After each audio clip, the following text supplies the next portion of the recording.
Hello and welcome back, and before we start today's video, quick thing on the subject of reviews. A lot of the time when you see reviews like this online, some of the products are sent to us to review on our YouTube channels, but sometimes things are harder to come by. Sometimes things are new and we purchase it with our own money. Now, in the case of this is the Eagle PS5 Heatsink that we're going to talk about today, and we've got some temperature tests too. I've got to say that this device here was shared with me with a number of you in the comment section below. You did highlight in a bunch of other videos, oh, Liz's new heatsink out, are you going to test that one? So I thought, do you know what, I'll have a look at it. And I thought, why wait? I'm definitely going to review it on the channel. Do you know what? I'm going to buy it. And what did I do? I laid down, including delivery, nearly £60 on this heatsink. That was including delivery. It arrived within a week. But I've got to say, the minute I found out that I could have purchased this on Aliexpress for less than a tenner, including delivery, oh man alive.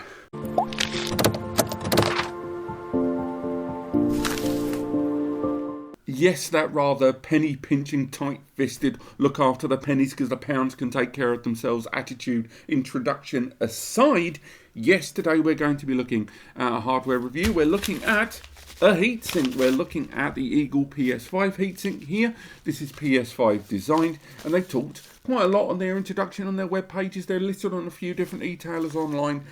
But I've got to say, of all of the heatsinks that I've looked on this channel, looked at on this channel for PS5, the Sabrent, the Elecgear, the Eleteng, the PNY, all of those PS5 design ones, I've kind of gotten used to a certain style, a certain standard of these devices, and particularly after what I've paid for it, whether I paid 10 quid or 60 quid, including delivery or whatever, still not let it go. On this, I've got to say, if I'm buying a quality heatsink, I do not want it sent in a jiffy bag. I don't want it sent in a padded envelope. This is from uBuy, and yes, I understand that it is a budget item, but even the Eleteng comes in its own box, and that's $10. Every other heatsink I've looked at arrives in a decent bit of retail. Now, of course, one could argue they're saving the environment. They're cutting down on carbon emissions. They are watching the bottom line. I get that. There are arguments back and forth. But I will say straight away, that put me off a little bit. I'm sorry. I'm just going to be honest with you. Now, let's do our unboxing. And this is it. And now we've unboxed it. That's right. We have got my invoice here of what I was charged. And we have the instruction manual set inside there. And I'm sorry, this is probably going to start off as quite a negative introduction to a video. But our instructions here are on a poorly kind of printed piece of paper. It's not even in alignment how that's been cut. Everything's in lowercase from SSD to PS5. The grammar's wrong, everything's wrong about that, and there is our heatsink inside that bag. Now, before we go any further, let's talk about a few things straight off the bat. Now, if you've not already watched my SSD heatsink videos for PS5, particularly designed heatsinks, then let me just give you a quick, if you already know this, you can skip forward, there should be chapters in the description. But when you are buying your PS5, inside, of course, you've got that M.2 slot inside. I've already removed the M.2 cover inside, and that SSD, I've already left a panel inside there. You can upgrade the storage on these devices and add an SSD inside there. Now, that is really, really good news, but modern SSDs get very, very hot. And when they do get very, very hot, the chips on side, and in particular one main one at the end, the controller chip, if that gets too hot, it can affect the performance. Likewise, the more activity that's going on, it can affect the durability, and the heat overall can not only impact the performance of the SSD, but all of that hot air can make its way into the central fan of the negative pressure PS5 air cooling system, and ultimately degrade the system a little bit, degrade performance, and ultimately be very negative down the road. Therefore, if you're going to spend £1,000 on an SSD from 500 gig to 4 TB and even 8 TBs that are knocking around now, even though I'm not sure about the compatibility, if you're going to spend that much, then you might as well spend another 10, 15, 20, 25 pounds of dollars on a heatsink. They draw the heat out of the SSD into its metal casing and dissipate it into the air. There are $10 heatsinks like this one from Eleteng. These are designed to go inside a PC. They slot inside the PC, and then because of that nice big open air environment inside there, when the heat is being drawn away from the SSD into the top plate there, it then gets fed into the air and dissipates. Now the PS5, as you can see, it's a very closed system. Normally this bay here has a cover over the top as well. I've removed it for this video. Now consequently, that lowers the amount of air dissipation possible. It kind of removes a lot of the active airflow that a heatsink like this relies upon, and therefore I've always said that as soon as PS5 designed heatsinks arrived on the market, it was always going to be better because you've got all this lovely cooling air around here, and you want the heatsink to be able to interact with that airflow without the cover on top. But you don't want it to be too aggressive, because if it's too big, then when all the air is being drawn through the front here, the heatsink is going to have that air warmed up a bit, and then you're going to be introducing slightly warmer air into that cooling system before it pushes it out the back. And that cooling system is heating the GPU, the CPU, the memory, all the internal components of the PS5. So it's really, really important that there's a balance found there. Now, in the past when we've talked about PS5 heatsinks, on the whole, they've all been better than little heatsinks like this one, this Aliexpress here. Generally, these heatsinks are pretty good, but they still keep the SSD generally after a short time amount of gameplay in the 40s to close to 50 mark, depending on the SSD, because some SSDs run hotter than others. Now, that brings us all the way to this new heatsink. This is called the Eagle, and already the packaging and the presentation of it is a little bit underwhelming. We're going to hold off full judgment. The second half of this video, don't worry, this video is going to have the temp test at the end. We're going to not judge this until we get to the end, but I'm going to highlight what I see. And this is not exactly wowing me right now. This does not feel like a quality product. We've got the heatsink. We have a teeny tiny screwdriver. That's going to be good for the M2. But I query that that's not going to be a thread ripper when it comes to that big screw there. And then, of course, on top of that, we have got we've got thermal pads. Now, these sit between the SSD and the heatsink to assist heat dissipation for heat conductivity, kind of bringing it straight the way through there. And to their credit, they've included a lot. It does feel like they've just kind of thrown a bunch in there. There's thicker ones in there as well. So we've got the thicker quality heat sinks in thermal panels in there, I should say. We've got the thinner ones as well, the base level panels. They can go in there. So, you know, fair play to them. They've not cheaped out on those. But one of the things that immediately occurred to me with this was this does not feel right. I wish there was a good way to describe this, but like with the thing itself, it's, you know, it covers the whole area, but I wish there was a way just to really describe how thin this feels. I feel like with just enough pressure, could probably bend this out of shape. It's got the little ventilation lines in there. They're quite slight. They're not as deep as we've seen on the Sabrent, but they are most certainly there. Indeed, the whole top panel does seem to be quite thin. Don't worry, we will be comparing it against the others in just a moment.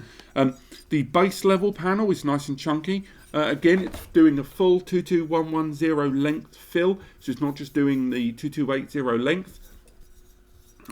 The screw hole is quite poorly cut. I know that's a strange criticism, but look at that screw hole there. It hasn't seemed to be done very well indeed. I do get the impression this has been bashed out very, very quickly. Again, it's got the lip for the installation there. We will install it inside the console in just a moment. But again, I'm not feeling like that quality there. Can you hear that noise? Now, just to put that into perspective, first we're going to look at the Sabrent. Let's see how it compares.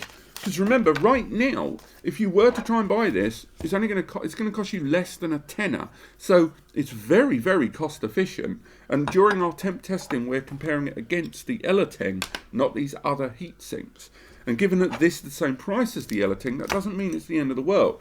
Now, between the two of these, this one certainly feels heavier, but it doesn't feel a vast amount heavier. And indeed, if we go to the thickness of both of these heat dissipation panels, we can see that the Sabrent is certainly thicker. The base level area there between the two of them, the Eagle is deeper, certainly to its credit, but all the way through it just doesn't feel as good. It doesn't seem as like nicely cut as we find here between this and the Sabrent. Now, the Sabrent knocks around for about 20 odd quid. So why don't we look at the Elecgear? Elecgear is a much similar design shape to this. If we have a look at this one here, now the Elecgear is probably one of the more aggressive heatsinks out there, but it's certainly a quality piece there. If you look at it, it's got that copper pipe down the bottom. And if we compare the thickness of them, there's an enormous difference there immediately in terms of thickness between these two heatsinks. And if we look at them, just generally, although the shape seems very, very similar, I don't know why this one feels like it might be too large. If we line them up, I'm not sure what this extra bit up here is, you know, trying to be like, oh, it's an eagle, it's a claw. Again, I know I'm being fantastically negative about this, but I'm just being honest. Right now, it doesn't feel weighty. It doesn't feel like it's a very well-constructed component. Now, if we move away from the Elecgear, why don't we talk about the PNY? The PNY here, let's have a look at you. This is one that, again, our temp testing is completed. I've just got to finish the voiceover at the time of recording. And this one is more like the Sabrent, but again, look at the thickness of those heat sinks. Remember, the thickness of these is how it's going to be dissipating heat over time. And it feels a little flimsy. And that's kind of my big issue with this. Now, in my temp testing, I am going to be using the XLR8 PNY SSD, the CS3140. Again, we've got lots of temp testing involving that SSD as well. But for now, we're not going to worry too much about getting the thermal panel in place, because I've already got one there. And if we just slot it in there, it already, I don't know if you can hear that, taps. It's not quite cutting in right there. We line it up and you can kind of hear it hitting that second. It's hitting the inside of the PS5. Again, it just doesn't feel like it's been cut right, if that makes sense.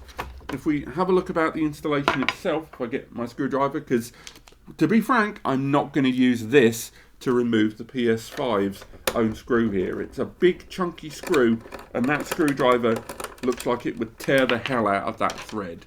Just to put it into perspective, that is the screw and the screwdriver we are talking about.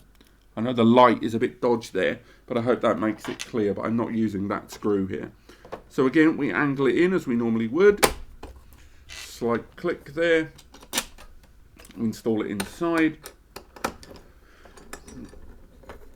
And again, it seemingly goes in. It goes in. There's a slight touching there at the top. It connects ever so slightly with the top of the console just up there. Sorry, I tapped the mic. But again, I'm not feeling this. It looks sweet. Fair play to it. It's one of the nicer looking heatsinks. You can barely see that it's there when the light isn't reflected directly on it. You know, 10 out of 10 for just the look of the thing. But it doesn't feel like it's going to be a fantastic product there in terms of overall utilization and just how much heat it's going to dissipate. But let's save this for the temp test. What I'm going to do is got our usual setup. We're going to be using our standard 2-node here. We're going to be connecting this in one node on the controller of that PNY SSD, another node here, and again there should be images on the screen during the temp test of the setup there. We're going to be testing 2 games. We're going to be looking back at Demon Souls. We're going to be doing consistent playtime on that. We're going to be looking at the airflow. That's the general air flowing around the system, and the controller temp. Why are we doing that? The controller temp, because obviously the hotter the controller gets, the worse the SSD can potentially perform. Generally, these SSDs will run fine up to 50C, and then between 50 and 70 still run fine, but that's not an ideal zone, if I'm honest. They will still run in that, but you don't really want your SSD to be between 50 and 70 for extended periods. I hate seagulls. The other node is going to be just here. The reason we put another node on this is we want to know just how hot the internal system is going to get. So what we've done is the exact same test with the Aliexpress, and then when that's in there with the PS5 cover on, and in all tests the PS5 plates are back on, it allows us to see what the temperature would be inside the system with and without this chunky heat panel here. So again, these are the tests we're going to perform. As mentioned, we're going to do extensive testing and playtime on Demon Souls and the Matrix Unreal 5 tech demo. So there we're going to go for. So let's make our way over to the tests. Okay, so our first test of seeing how the EAGLE Heatsink performed was comparing it against the Aliexpress in some heavy write operations, transferring just over 360 gigabytes of data from the internal PS5 SSD and onto the SSD, the PNY underneath this heatsink. Now the EAGLE started at a lower temperature overall at 27.9, whereas the Aliexpress started at 30.2. Remember, the cover and the panels are covered, that Aliexpress heatsink. However, the Aliexpress ends things at 45.3 degrees and the EAGLE at 43.5 degrees. So overall the Aliexpress had a temperature increase of 15.1 and the EAGLE of 15.6. That was a lot closer and less effective, I should say, than a number of other PS5 heatsinks out there, and certainly was not a great start for the EAGLE heatsink in our initial test. Let's move over to the games. My next test for the EAGLE took advantage of the Demon Souls remake for PS5. At the top of the screen there, you can see the Aliexpress and the EAGLE controller temperature from a node underneath their respective heatsinks, and at the bottom, the ambient air temperature taken from a second node based near the fan of the PS5. Now, between the two of them, they both started at quite similar temperatures. At the controller temperature of 25.3 for the Aliexpress and the EAGLE at 26.3, actually starting hotter. And with the ambient air temperature, the Aliexpress at 27.5 and the EAGLE at 27. Once again, very similar indeed. Now, throughout this test, when we were playing these games and testing these temperatures in the respective areas, this is another way in which the EAGLE kind of left me rather underwhelmed. So, when the Aliexpress ended its test here at 48.6 for the controller temperature and the EAGLE at 40.1, although the EAGLE with its increase was much lower at 13.8 rather than 23.3 for the Aliexpress, it should be highlighted that this heatsink should have done a great deal better than that, with most other heatsinks only increasing as much as 5 degrees overall. This is more than double any of the other PS5 designed heatsinks out there. Not a good start.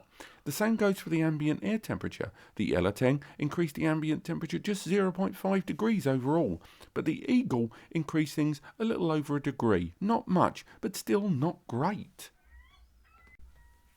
Next up, things got a little bit more promising for the EAGLE SSD in our temperature testing with the Matrix Unreal 5 tech demo.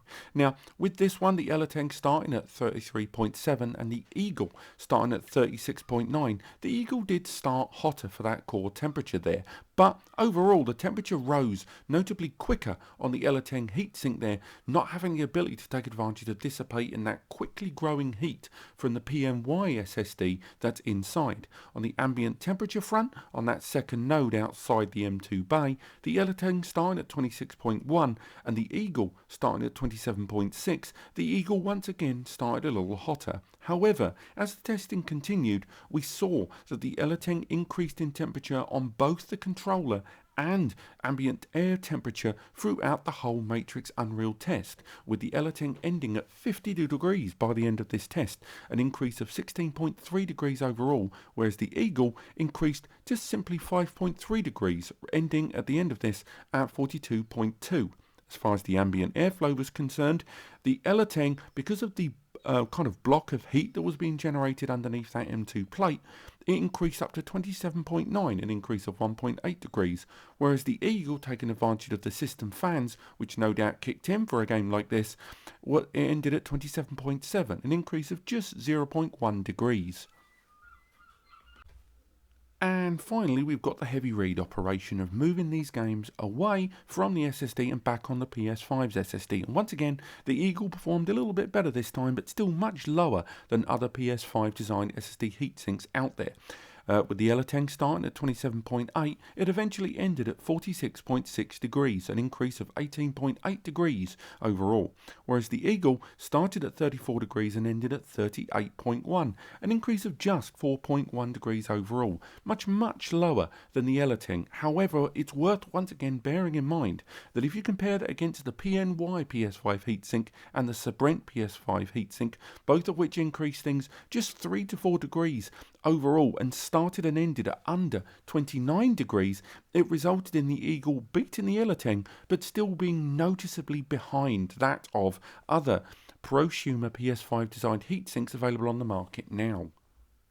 And there you go. Well, what do we think? Fair play. It's better, I guess, than the Aliexpress. I like the Aliexpress heatsink, and I've always said that if you can get a PS5 designed heatsink, I would still prefer you go for something like this. So, yeah, I think if our testing indicates much, it obviously indicates that it did a better job than the Aliexpress. But I'm still not full of confidence in it. I still wonder, I mean, if you are unfortunate enough to have purchased it like myself for, much more than £10, then yeah, I would say maybe send it back. I would say if you see it online for a tenner and you don't mind it taking a little while to arrive, I think it's certainly better than using a traditional M.2 heatsink. But I'm struggling to really recommend it because I know that I'm not feeling like this is a quality product. I'm not feeling like I want to jeopardize hundreds and hundreds of pounds of SSD on something that I just don't have confidence in. I think if you are already in the market to look at PS5 designed heatsinks and you were never going to buy, an M.2 heatsink to start with, then to be honest, I'd still give this a miss because although it's better than M.2 heatsink, it's nowhere near as good as what I think some of the products that are out there. The presentation of this package, what you are getting with it, and ultimately the product itself do not feel like they're going to, have your back. And when you look at some of the other heatsinks I've looked at, even the crazy over-the-top ones, like that INEO one that we talked out, that's got the big fat heat pipe on it.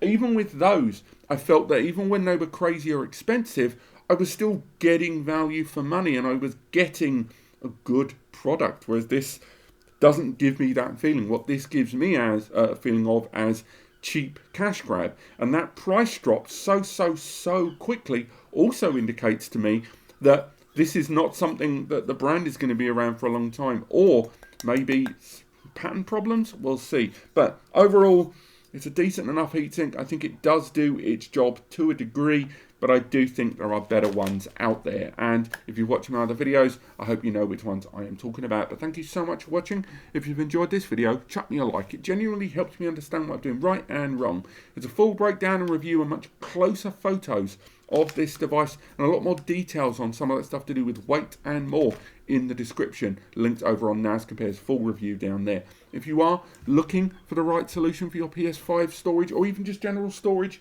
out there, then do take advantage of the free advice section over on NAS Compares. It's linked in the description. It's manned by two humans, me and Eddie the web guy. We try to answer every inquiry. Putting questions in the comments just doesn't really work. We can't manage them all there. We don't do anything with your email. We don't care about your email. There's donate buttons. Use them, ignore them. It's up to you. It might take us an extra day or so to answer your inquiries, but we genuinely do try to answer every one. And don't forget to subscribe to stay abreast of all the different innovations in the world of SSDs, hard drive, network attached storage, DAS, all kind of data storage. I will see you on the next video.